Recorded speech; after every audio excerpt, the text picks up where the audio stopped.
Hi and welcome to another episode of the Getting Things Done podcast from GTD Nordic. I'm Morten and I'm here with my good friend and colleague Lars Rothskild Henriksen. G'day Lars. Hi Morten.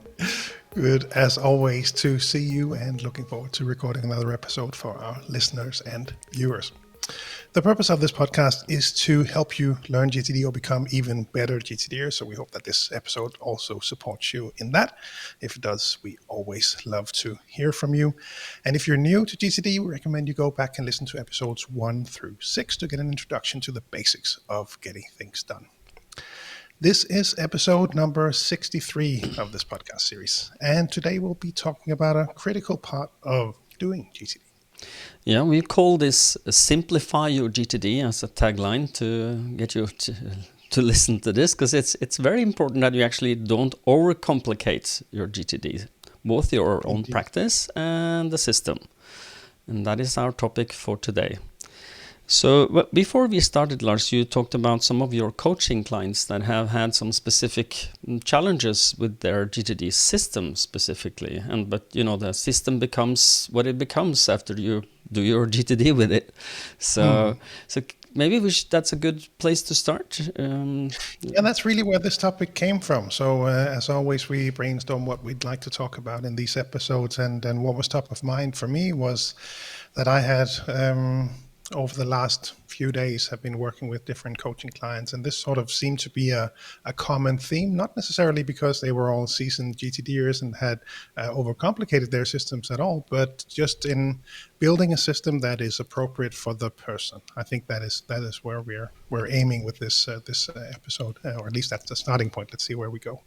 But no, I had a new GTDer, a person new to GTD, where we were setting her up with a GTD system and kept it pretty vanilla GTD, pretty straightforward, and actually used a relatively small number of lists to keep it as straightforward as possible to work with, get into the habit. And then over time, I'm sure that she will go and adapt that system to be more reflective of the complexity of her life and work.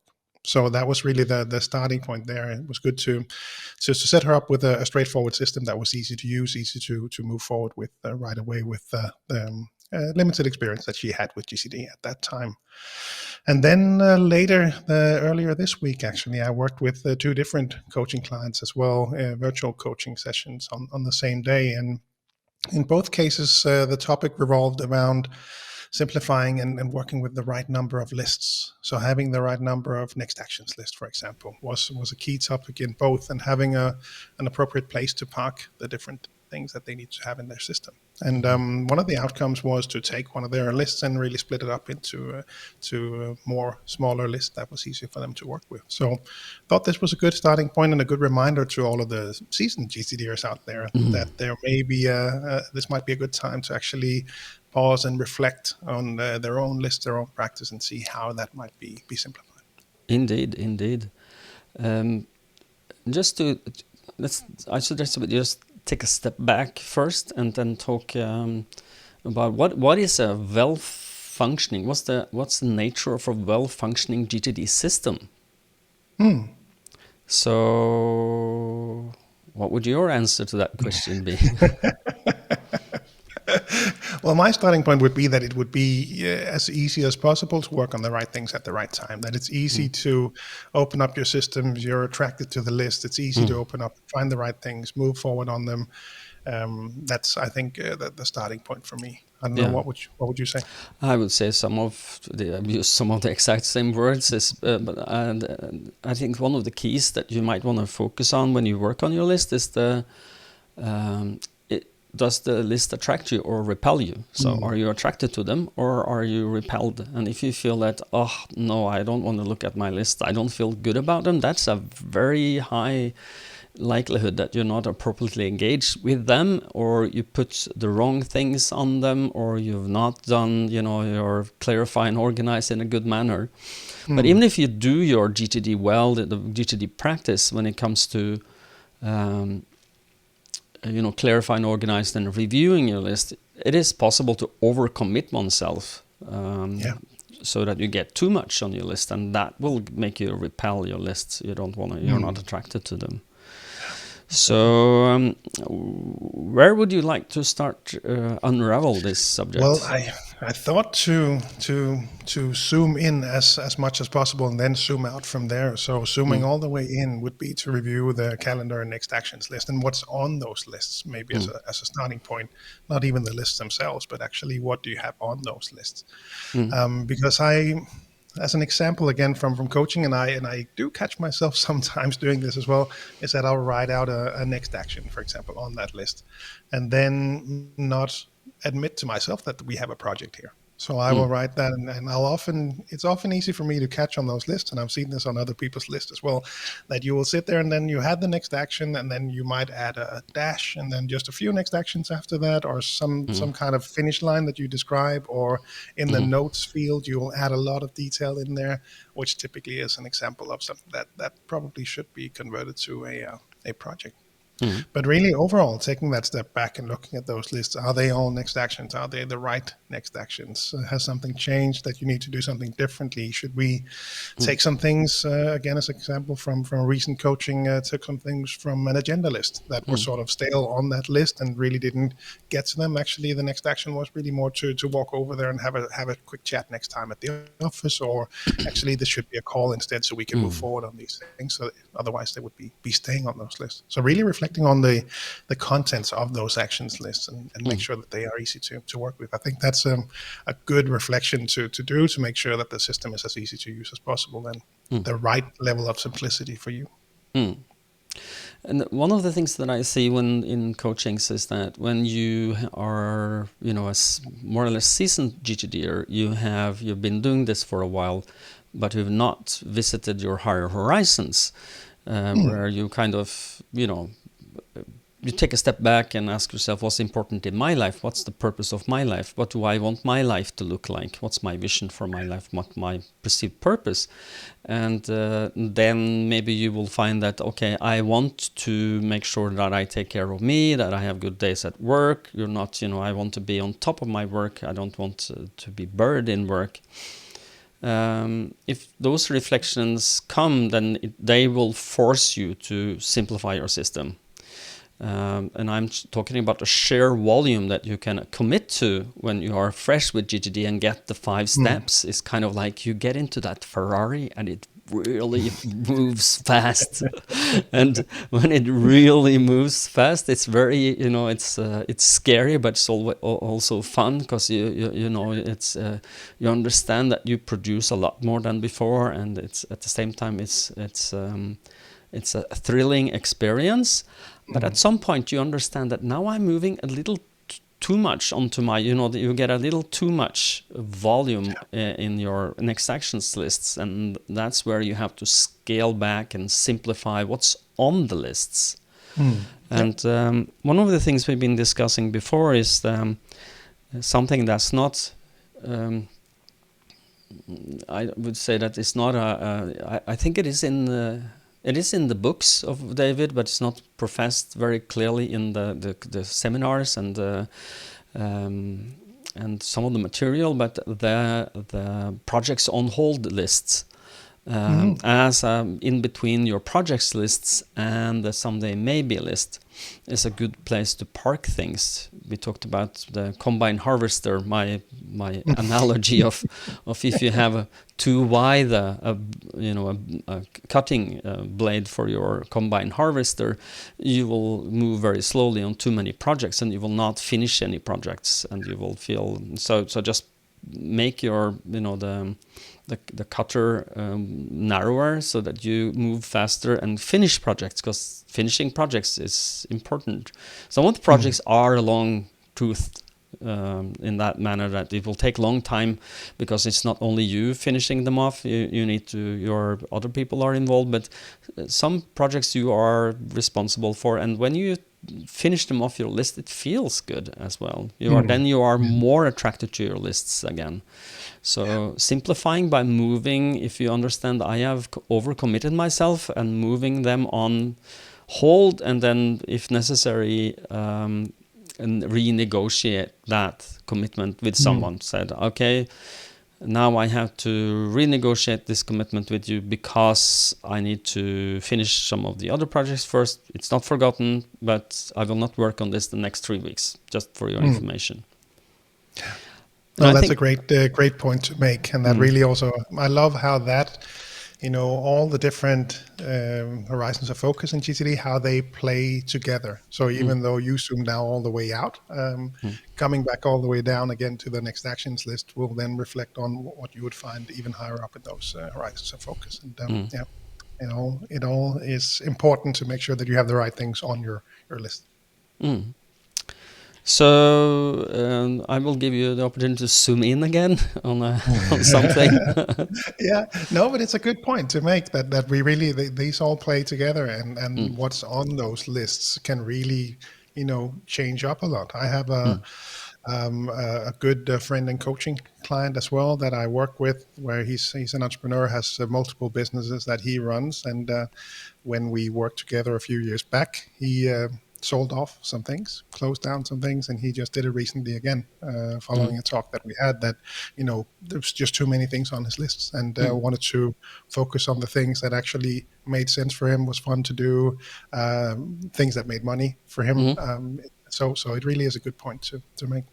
But yeah, if we zoom back in, and then maybe zoom out just a slight bit to a next actions list level. So those, now we talked about the contents of the list, but do you actually have the right lists? And I think that's, one of the things that really change over time, and that, for any seasoned GTDer that really work the system, that will always have a part of their attention to make sure that you have the right lists. So not only are the contents of the lists attracting you, but are those lists easy to navigate? Do they reflect the system that you would like to have to make sure that it's easy for you to dive into the right things? So do you have the right lists? Are some maybe not in use anymore?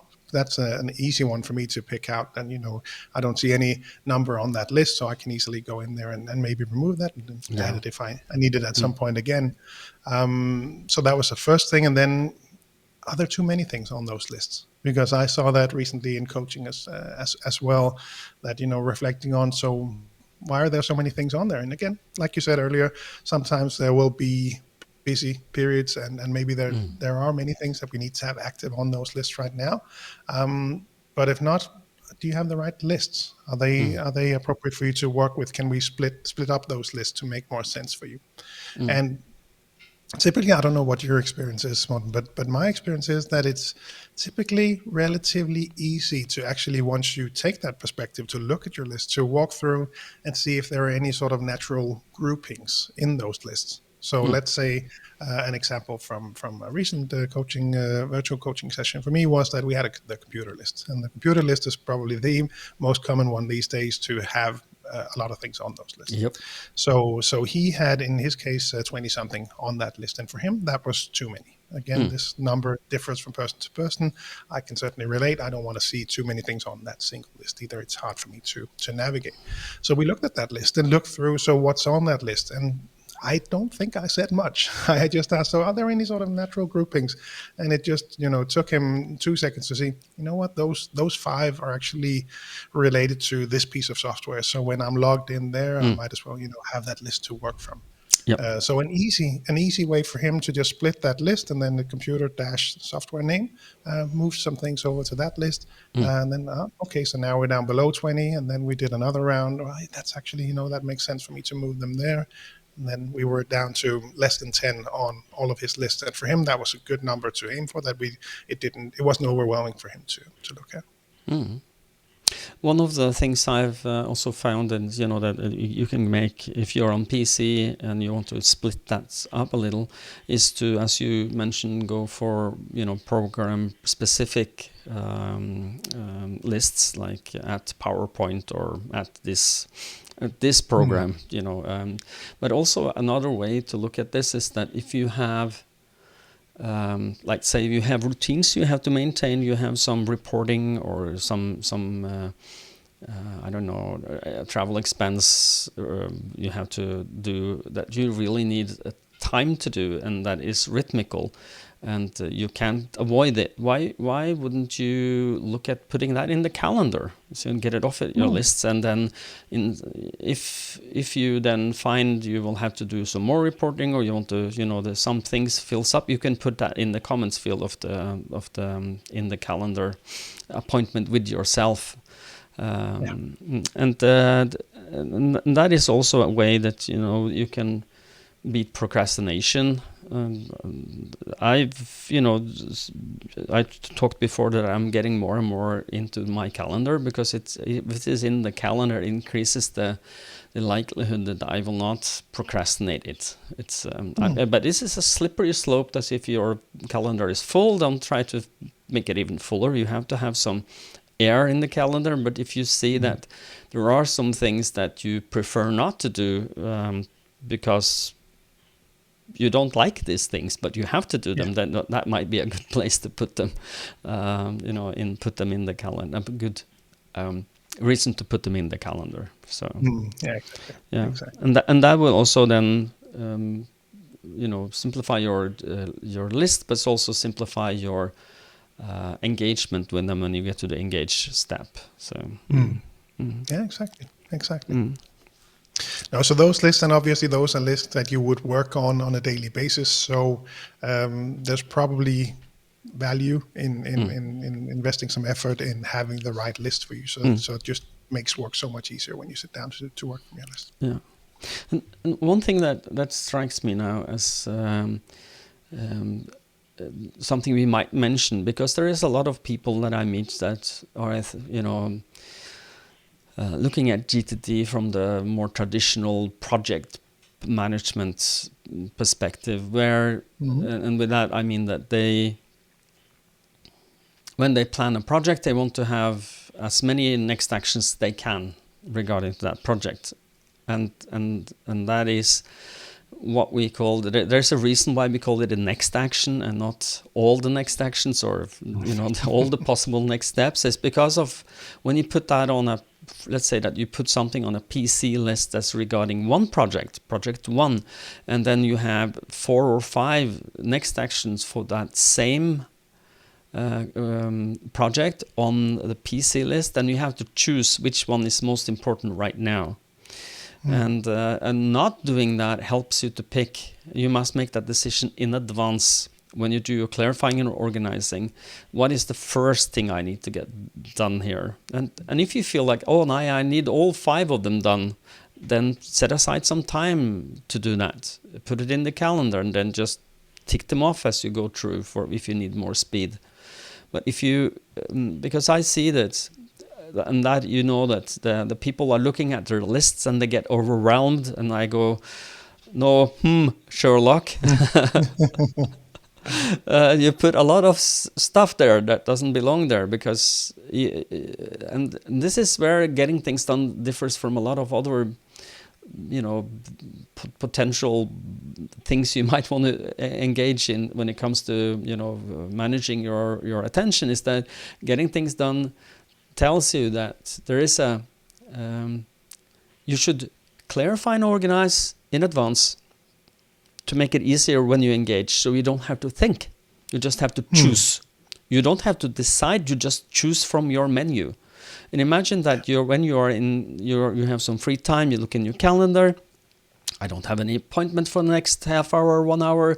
What do I need to do? Then you can choose from the menu on your restaurant menu card you created before. What makes most sense right now to engage with? And you don't have to decide, you have to choose. Does that make sense? Absolutely. And I think that's one of the things that may be hard to grasp when you first come across GTD, the difference in thinking. At least that wasn't evident to me when I came across this, and really the value that you then find when you have these very clear lists that you can then work from. It really is a big difference in how you think, how much energy your brain needs to actually engage and move forward on those things. I remember very clearly one of the first time I heard this expression. It was by Todd Brown, our friend and colleague in the UK. He said something during a seminar I attended with him. when I clarify and organize, I'm being kind to the future me. I make it easy for the future me to choose what to do, because I've done the deciding up front. And to clarify, the step number 2 and 3 of the Getting Things Done methodology is exactly that: deciding what you should do something about, what not, and then be very specific on how you will engage with this. How would I see you do the next action? Is it a next action where you have everything you need? And if that's in your system and not just one per project, it's so much easier to move forward on things. And just simplifying, but just put one next actions per project on your context lists. That makes a huge difference for someone. Yeah, absolutely. And this actually ties nicely into some feedback that we got from one of our listeners as well. Zeke, I think his name was. I didn't get a last name from his email. I also don't know where you're listening from, Zeke, but this ties in nicely with a former listener question episode that we had, where we discussed someone having a lot of projects on their lists and perhaps breaking them down. And this also then again comes back to what you mentioned before, this sort of in-between stage with projects that are active and they someday maybe that are on hold or that are paused, and then introducing the on hold stage in between those. So maybe that can then help in some complex projects that you may be working on. I was thinking that if we, I don't know if you're ready for that, but let's try. I was thinking, if you are a seasoned GTDer, then you have different challenges than if you are a beginning GTDer. So I wanted to, if you are okay with that, let's look at how would you recommend someone who's just started with GTD? How would you recommend they start with the system so it's simple to use? And they don't need to simplify it, but they need to keep it simple, establish it simple. Yeah. What would your recommendations be, Lars? Well, I would always start off the way we did, again, depending on the person, because the starting point is typically a simplified system that would be easy to then work with. But it does depend on the person that you work with. So actually the people in mind that inspired the episode, they are actually coming from very different places. So one is a super organized person already, and it's just naturally working with this organization step and having the right lists and having everything set up in a very structured way, and that works best for him. Whereas opposed to the other person that I worked with, where we kept it more simple, started off with the standard list that we know from the GTD book. Look at the organized chapter. We have these 10, I think, standard lists that you can set up in your system, at computer, at home, at office calls, waiting for agenda, etc. on that list, and starting off with those. And then as you progress with GTD and you start to see maybe those lists are becoming a bit bigger, or for whatever reason that you see that you're not attracted to those lists, then I would start to adapt them. Exactly. I would say more or less exactly the same thing. So, but getting things done, your lists should be as simple as possible and as complex as it is necessary for maintaining an overview of your life and commitments. And for those of you who has attended the level 2 seminar, you understand that you don't, as a level 1 participant on one of our seminars, you understand you don't have a complete overview of all your commitments. And that's where some of the magic of getting things done is that if you are taking the step up, and this you don't have to go to a seminar, but the step up is to really capture all your projects, not just the ones who are most evident for you, but all your projects at home and at work. And when you do that and really get that full overview, and at the same time look at your areas of focus and accountability, which is a step up from projects, it makes it a lot easier for you to see if I have overcommitted myself.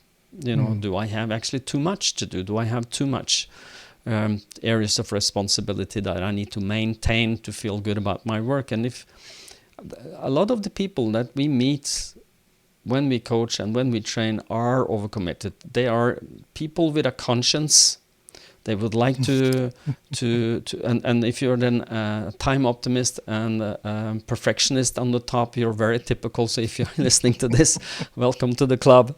But this is so important for all, everyone who wants to learn GTD, to keep it simple, but as complex as it needs to be to capture your life. Because there might be, if you feel that, my lists are not attractive to me, because maybe you say I have too much on them, then you need to take a step up the horizons of focus ladder to do your areas of focus and responsibility, and ask yourself, am I committed to the right things here? Or do I have physically too much to do? And that could be a way to simplify your system. Then take a dialogue with your superior and tell he or she, look at all the things that I believe I am committed to do. There is not enough time in the day to do this. How can I simplify my areas of focus? Is there? Do you think I can delegate to someone? If so, who? Or is there something that you would say that I don't need to do, or I could, put on pause for 6 months, or just to give yourself the breathing room, because getting things done is a lot about reflection. You have to reflect more on what do I engage with. That is saying no when you need to say no, and yes when you really understand I have to say yes to this. But you can't. It's not an easy job to simplify your system, but it is necessary to do it every now and then. Yeah. I've done a simplifying of my system maybe 3 weeks ago, where I really went through my. I took the machete with me into my list system and started cutting and rearranging. And you know that when you do that with a little hard hand, with a lot of the higher horizons with you inside, it's a lot easier to cut, and with good conscience saying that no, this is not either this is not one of my areas of focus anymore, or this project has had value before but now it's gone stale. Let's cut that and renegotiate that.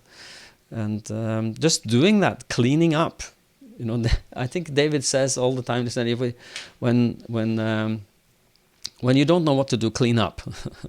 And, that is such good advice. Yeah. I come across that frequently when it's just like, I'm not sure. Let's clean up. Let's clean up. Yeah. It will be evident in just a moment. yeah. And then just clean up your system, clean out your emails. Just doing that makes you feel better. And getting things done is, I don't know if that comes to for the seasoned GTDers who's got the reasons why we're doing this, but for those of you who are fresh to GTD is helping you feel good about the things you decide to say yes and say no to. And it makes you feel good, better about your life and your decisions. So simplifying, if you don't feel good, it's a good idea. Yeah. No, and just building on what you said when it comes to the areas of focus. So the exercise that you just did, that is on my list to do, because I have too many things on my list right now. So that is one thing, one area that I need to zoom out a bit on and reflect on again. And those areas of focus are just, they really added value to my system when I finally had them built also as part of a level 2 seminar. And really, what I'll be looking forward to, at least to really look on my own list, is to look at, do they have the right amount of detail? Is there enough detail for me in there? Or maybe there is too much detail somewhere that I want to have some things other places. Or like you said, should something be added or cut off? Like I mentioned, the client that recently sold off a business. So that was sort of that was an area of focus for him to cut that off and get that out of his list. And exactly what you said, some of them you can make your own decisions about, and some of them will need a discussion with someone else to reflect on whether they can be delegated to someone else. Can we cut them off? Can we park a reminder and then in 6 months maybe reactivate it? But right now it's just adding too much to the list below. Yeah. Sorry. And I think that sort of brings us to the list in between. So we talked about contents of the list, we talked about the next actions list, and now we went to horizons, the areas of focus. We didn't yet touch on the projects list, or at least not in detail. And I Mm, always find this list so interesting, and it's something that I'm also working on in my system to maybe see if I can make a better list. And if we take a step back and again focus on the people that might be new to GTD, one long list is one place to start. One simple list of projects to give you that overview. But again, those of you who've worked more with GTD might have found value in grouping that list. So in sort of a similar fashion to what we talked about, or I mentioned before with the computer list, maybe a starting point could be to have one list for personal projects, one list for professional projects, mm, or even the by the areas of focus. That is mm, and a way to group your projects that we often see. I have that in my system today. One of the things that I'm playing around with is whether I actually need this level of detail right now, because I mm, think it might be valuable for me actually to simplify that list, get a better overview with just a straightforward forward work list. mm. And you know that well, first and foremost, I would suggest that a straightforward projects list with everything in one bucket is possible. I would recommend people to to take out your personal projects and put them on the list Yeah. straight away, just because you don't need to see them when you see your work. It's like you can't cut the grass when you're in the office unless you have a remote controlled robot cutter, or a mower. But to see your personal projects mixed in, your paint the cottage may not be should not be beside the project of acquiring the new company. So to split them up would be, of course, something I would recommend also. And as you said, that you can group them by areas of focus, and a lot of people do that. And for instance, it might be that some of you who are listening are consultants. Hello, consultants, I'm talking to you. Maybe you want to group them by client and then by project. So if you're client A, client B, client C, that would be 3 natural lists for your projects that might be under your work-related lists, or it could be just work client A, work client B, in just a grouping of yours in your system. And the reason we are talking, putting this on different lists is because you can focus on just one thing. If you want to. So for instance, you look at the client A lists, you can see all the projects related to client A, and then that is the focus for your, so you make sure that you don't need to think about client B when you look at client A. It's a way to for those of you who are high associative, you are very easily distracted. You don't need to see something you don't need to see right now, because you will start thinking about that, and your brain will be pulled into that client B when you look at client A. So just to a way of grouping it naturally so that you don't distract yourself as well. Yeah. And one added value to that in having those areas of focus groupings is also depending on the list manager of your choice, wherever you are set up. One thing that works well for me is that I have a place to place my next actions that are not related to a project but related to an area of focus, and having a good place to place them. Again, if that sort of organization makes sense for you, then it's nice to have a place where they go. So one area for me is finance related things. So there are some activities in there for me, not related to a project, but I need to send that invoice. In that case, for me, it's nice to perhaps have a separate project or a group to place that. Like single actions that you need to Yeah. do related to your area of focus. Yes. Yeah, exactly. Yeah. Exactly. Well, and that will be, simplifying your lists. If you did that, just coming back to when you start building your list, be careful to, one of the things that it's very easy to do when you're fresh with GTD, is that you will use a template you find online somewhere where some persons, gave you some examples. You find a, YouTube video somewhere. And one of the way that you can simplify your lists is also to make sure that the way you organize the list is actually by the book.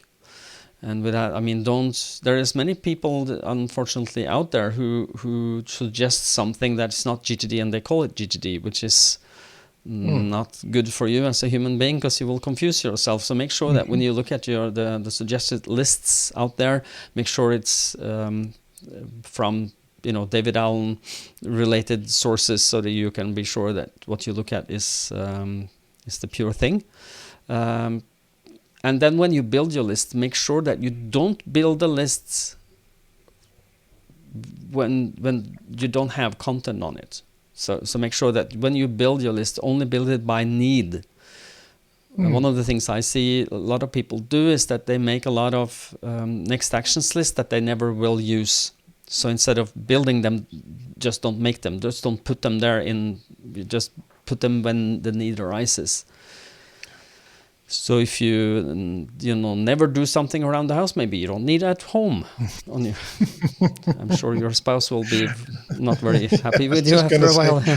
I might not be an official recommendation. Well, if you have a lot of money, you can buy that service for clean, or I don't know, or but to have the appropriate next actions lists, and not too many, but just what you need is really important, I think. So, absolutely. And let your system evolve from need more than set it up like I need this list because it's in the book. No, you don't need that list.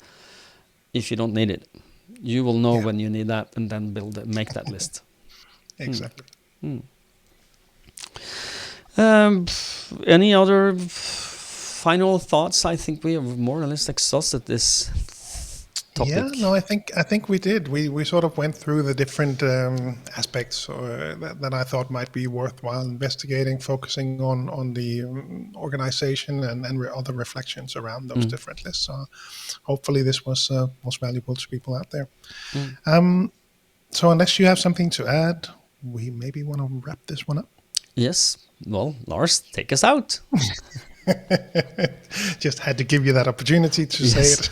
And I will go ahead and say my piece, which is that we always wrap up these episodes by reminding you to head on over to gtdnordic.com to have a look around and find the local country websites for each of the GTD franchisees in the Nordics. And on those sites, you will find all of the articles about GTD, links to newsletters, groups on social media, and of course, all of our different offerings regarding speeches, coaching, and seminars. If you're outside the Nordics, head on over to gettingthingsdone.com to find your local partners. Also, if you're not watching us right now, just a quick reminder that you could be watching us if you wanted to do so. You can find each of these episodes on YouTube now. You will find the links to both Morten's and my channel in the show notes for each of the episodes, so be sure to subscribe there as well. And lastly, as always, we really hope that you find these episodes valuable. If GTD has made a difference in your life, please consider helping us spreading the message to more people by giving the podcast a rating on Apple's podcasts or Spotify or wherever you listen. It really helps other people discover and learn GTD, which is why we're here. So thanks for that. Yes. Just a quick word about the YouTube channels. I've got some very nice comments from you guys, your listeners, to some of the episodes. Thank you so much for that. Me too, thank you. Yeah, so we are super happy for that. And if you have not subscribed yet, either on the podcast itself or in the YouTube, please consider doing that, because then you will get notified when there's new episodes. So that's a good idea. So I think that's a good next action. That's a good next action. Less than 2 minutes. Go. Yeah, go. Okay. Thank you so much for listening to us, and until next